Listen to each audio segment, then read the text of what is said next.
here. Gary Scheller is our Executive Director of the Utah Office for Victims of Crime. He has been in the field a long time. Right, yeah. Yep. Yeah, when I first started, Gary told the board that I had been an advocate for dozens and dozens of years. And I was like, wait a minute, I'm not old enough. So that's the joke. They always tease me. I've been here for dozens and dozens. But we are excited to have Gary here to share a little bit some up and coming things that are in the works with legislation and also changes and things like that within reparations. So I'm going to turn it over to you. Thank you. I really am only 23. Right. So, I just a kind of a quick disclaimer, there are not any bills for this session that have been numbered and made public. So anything that I talk about is going to be a little bit vague, but they're ideas that are being discussed, and you'll likely see a bill coming up for them this legislative session. So before I do that, did everybody get the notice about the administrative rule change adopted by the board and that is now in effect as of December 8th, increasing the funeral burial benefit to 14,000 from 7,000, moving the payment for mental health providers to the PEHP fee schedule, which is much higher than what they've been set with the office for a long time, and then doubling the relocation benefit, which can include like that first and last month's rent. So I'm gonna put those out there. Those are an administrative rule. This is about statute. There are a couple of things being talked about with the statute for the reparations program. And I'll talk to you about those too. You've probably heard all of the alarm bells going off that it's not a great financial year for the state.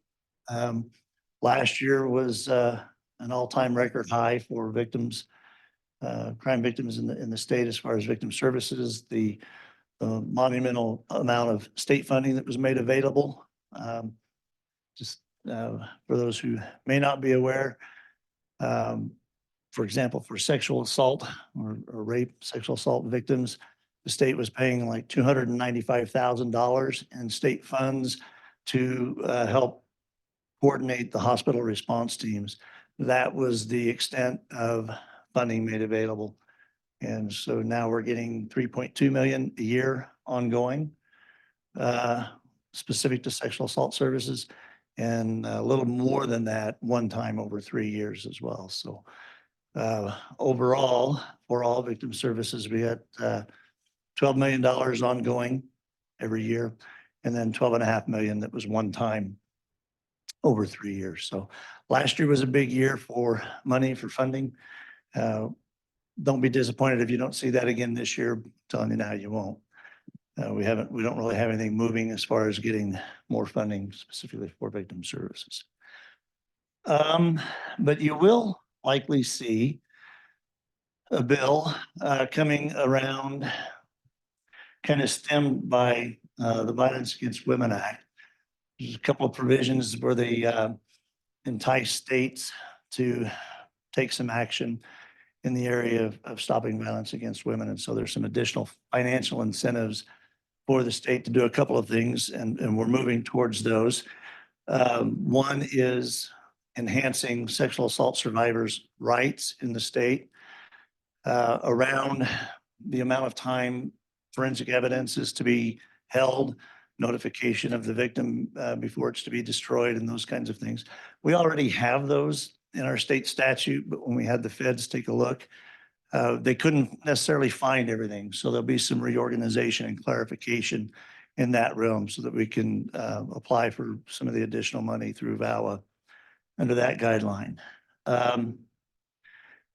One of the bills you'll see is a legislative initiative to prohibit the use of polygraph tests with victims of rape and sexual assault. That's actually a criteria under VAWA that if we don't come in compliance with, it'll hamper our ability to receive VAWA funds in the future. So it's currently looked at as a very bad practice in the state. I don't know of any cases where it's actively being used. But the federal language is very clear that we have to have a statute in the state prohibiting it. So you'll see something like that coming. You'll see a reworking of the victims' rights. You had some meetings on the district victims' rights this morning. I don't know if they mentioned that, but they have some, we'll have some legislation clarifying what's happening within those district rights, within victims' rights themselves, coming supported by the Crime Victims Council. And let's see. Some legislation to hopefully help us speed up the reparations process, requiring law enforcement and other investigative agencies, when we send a request for that information, to determine eligibility, giving them kind of a time frame to respond within to help speed up those processes. Sometimes that's the longest part of the reparation application process, is trying to get the information we need from law enforcement and other investigative agencies to make a decision. So we'll see something there. So there's been some talk. A number of legislators reached out about, could we increase the cap, the overall cap, the $25,000 and the $50,000 cap. As we started looking at that, DTS was able to find 10 cases in the last 2 years where we'd actually hit the full $50,000. And so we're trying to break those down and see where the financial sense is. I don't know if we'll see a move to increase the cap, which would clearly draw a fiscal note, and it's a bad financial year. But we'll likely see some legislation related to making the benefits a little more flexible, a little easier to use, and not so bureaucratic of, if we're going to do this, then we have to have this and this and this. In cases especially of disability or death, something maybe more along the lines of a death benefit, which is just kind of a flat amount that's paid quickly and not categorized necessarily as a lost wage or a funeral and burial, those kinds of things, to something to make it more usable within the limits that we have, and that won't draw the fiscal note that would shut it down. So might see something along those lines. You'll see some legislation regarding the protection of victims' records within this office. When we open up a claim and we receive mental health, psychiatric, medical, dental, and other kind of records, it's not real uncommon sometimes in the adjudication of the criminal case itself, sometimes working on restitution, where defense attorneys will start dropping subpoenas to this office and wanting all of the records from the victim, and our representatives from the AG fight those very strongly. And it's rare that we have to give records up, but this would be a move to classify the records here, just state in statute that they are not to be released, that they're protected, and then remove them out of the section that gives directions on how to get the records. So currently in the GRAMA and the government records part of our state code, it gives clear instruction that if you want records that are protected, you have to go through these steps to get them. And so those are the steps that people are going through to try to get the records. And so if we move them out of there and not list them as a record that can be categorized and just indicate in the statute that they're not accessible, we think we'll have a little more success. And the two attorneys over here looking at me like, you're crazy, you can't do that. But we're going to try and see what happens. It's actually one of Lana Taylor's ideas. So it's worked for other agencies, so we're going to try it. So then there's one of the task force that we participate in is the Criminal Code Evaluation Task Force, which has been, I think, sitting now for 3 years, where we look at gone through the entire criminal code and let's see if there's a way to make more sense in the way our code works. But there's also some other ideas that have come through that committee. And so a few of those ideas When you might see some legislation amending the penalty for attempted homicide. Most of the first-degree felonies have a 5-year sentence, 5-year minimum rather. And this right now, attempted murder has a 3-year minimum. This would move attempted murder, first-degree felony into a 5-year minimum as a concept. You might see an attempt to make it a 3rd-degree felony for an individual occupying a position of trust within a school to have a sexual relationship with a student in the high school who's an adult. They're over 18. Right now, the law is a little bit fuzzy around that, and this would just say, look, if you're the person's teacher, coach, it's a 3rd-degree felony. Don't do it. Even if the student is an adult. So there'll be some language about what about if they're at different schools and some conversations around that. So seems, I don't know. If you're working for the school, just leave the students alone. Seems pretty straightforward to me, but that was the benefit of growing up in Catholic schools. It really wasn't an option for those teachers. It was a bigger deal.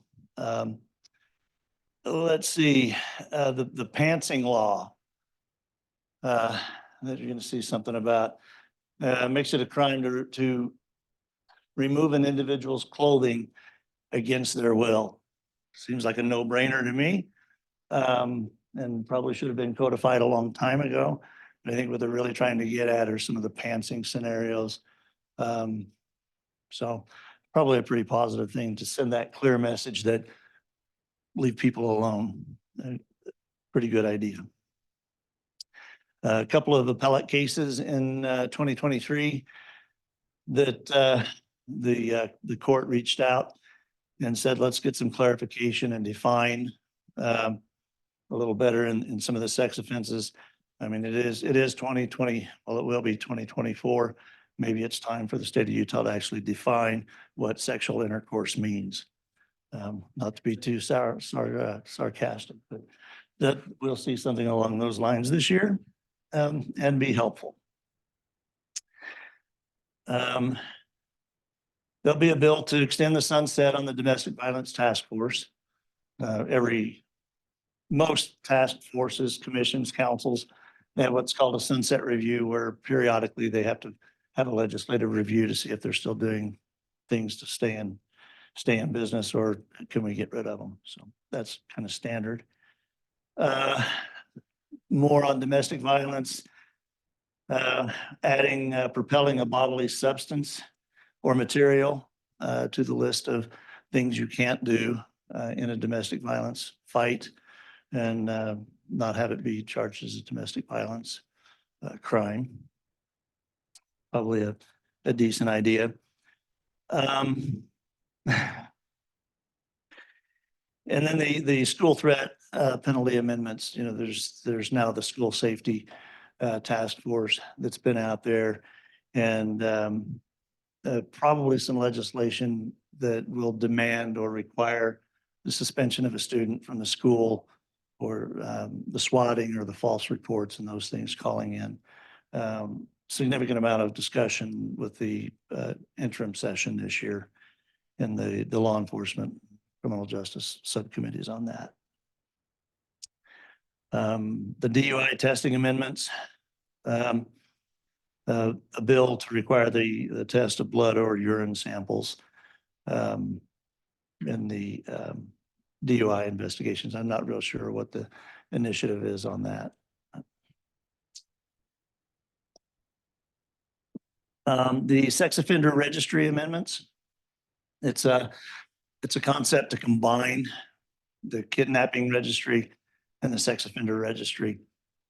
We're one of the few states that still has two separate registries. This would just bring them both together.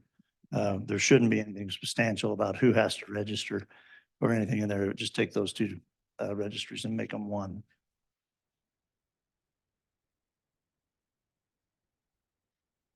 So I'm apologizing. It's warm in here, it's late in the day, and I'm boring you with my groaning on here. So. You are saying some sarcastic things behind it. It's necessary at times. And one thing I do want to point out, we had a meeting with the Victim Services Commission this morning as well. And the Victim Services Commission, there's conversation about the Victim Services Commission combining kind of with the Crime Victims Council in their review of legislation this year. But we'll make sure that Vicki gets the information out, because we would really like a lot of participation from the advocacy community in talking about and discussing the bills when the Victim Services Commission and the Crime Victims Council goes to take a position on legislation. It's best to have those positions really well informed by the boots on the ground, which is this group. So we'll make sure that you are aware of when those occur, so you have an opportunity to weigh in on them. Let's see. Talk about creating a third-degree felony or enhancing to a third-degree felony, an inmate having or transporting any kind of communication device within the facility. So trying to cut down on phones and things like that, getting the inmates within the facilities and sneaking them in. School safety amendments.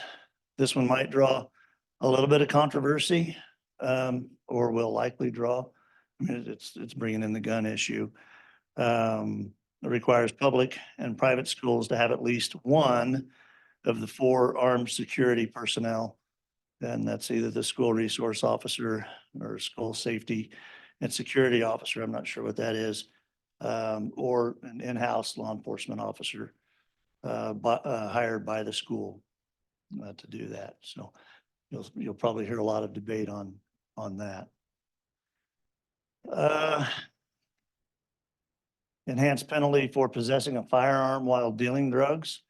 We would move that to a first-degree felony violation and a minimum 5-year sentence.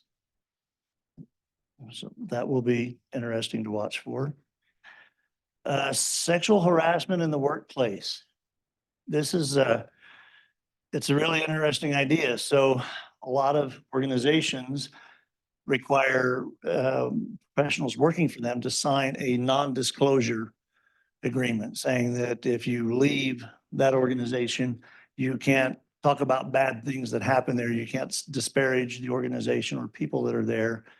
And this law would make those kinds of agreements null and void. If they're within a contract and you sign that when you go to work, if it says you can't, is related to sexual assault or sexual harassment, no one can prevent you from then talking about what happened to you within that organization or an employee within that organization that did it. So probably a really good law. Airport amendments. It's kind of interesting that some people still forget that they're not allowed to take a gun on an airplane and show up at the airport with their concealed weapon. And some discussion about which law enforcement agency in the state will take over the law enforcement on that. Currently, Salt Lake City has a contract and they provide the criminal element piece at the airport. There's conversation about should that be highway patrol under public safety. So they'll have some conversations about that, and then talking about the criminal level of showing up to the airport with your gun. So I suppose if you carried it every day as a part of your job, it might be kind of like, your cell phone. Can't take your cell phone some places, not many, but sometimes you might, if you go to church, forget to turn it off when you go to church. I don't know if that's an issue or not, but apparently there's going to be time to talk about it this year. Criminal accounts receivables. That's primarily restitution. When someone's convicted, in order to pay, there's an accounts receivable set up. Those start drawing interest on their fines, their penalties, their fees, and their restitution. And there've been, over the last several years, kind of a succession of changes to kind of improve that. The real bottom line reality is if a criminal offender is ordered to pay a bunch of fines, a bunch of penalties, a bunch of restitution, and then you start stacking interest up on top of that too, then it really does nothing more than delay the victim being able to get their restitution money. So these movements are looking at what is a reasonable amount of interest to expect to be paid back. But to be clear, if the victim has lost $10,000, it's either stolen or they had a $10,000 bill they had to pay. They're out that money. They ought to be able to get interest back on it for as long as it takes to get it paid back. But at the same time, just a balance of what's reasonable and what makes it more likely that that offender is going to be able to pay that restitution more quickly. So maybe just some more balancing out in those processes. There'll probably be some conversation about improving victim notices or notification going to victims related to Board of Pardons hearings. We do have the victim notification program, VINE, and they've looked at that, but we've also, had a couple of problems with the Board of Pardons notices not getting to victims' families so they can attend those hearings. And so we see it as a really positive thing that they're having some conversation about how they do that better. And so if we see some legislation on that, I think that's a pretty positive thing. Clergy privilege will come back again and may not go anywhere again. But this is really the matter of when a member of clergy of any religion receives information of child physical or sexual abuse, and when do they have to report that? Do they hold an exemption or what they call a clergy privilege? And they do in certain circumstances, depending on who they're talking to and what they're talking about. And this is kind of a conversation that says it's not really reasonable that they should have that silence, that if we know a child's being abused, it should be reported and it should be disclosed and it should be handled. So depending on where you sit on those concepts of privilege or exemption from having to report, I guess will matter, but there should be some fairly lively conversation about how those situations are handled. And then child sensitive material sharing. This is a conversation just making sure that if we have any kind of evidence or photographs or anything like that of children, that those are really locked down. They already are. I mean, it's probably one of the hardest records to get anywhere within the government is if it involves child physical or sexual abuse. But if we can make it stronger, we should. So those are some of the things that are coming through CCJJ, some of the things that we're working on directly. And if you have other ideas or issues, one of the things I think that has helped Utah to kind of remain ahead of the curve in the area of victim services and the needs of victims is the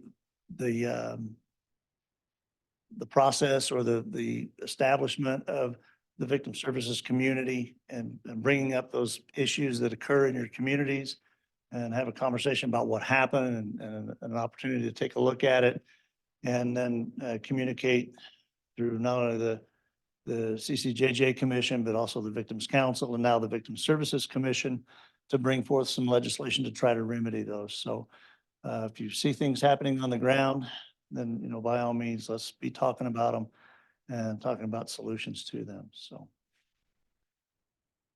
that's really all I've got. So.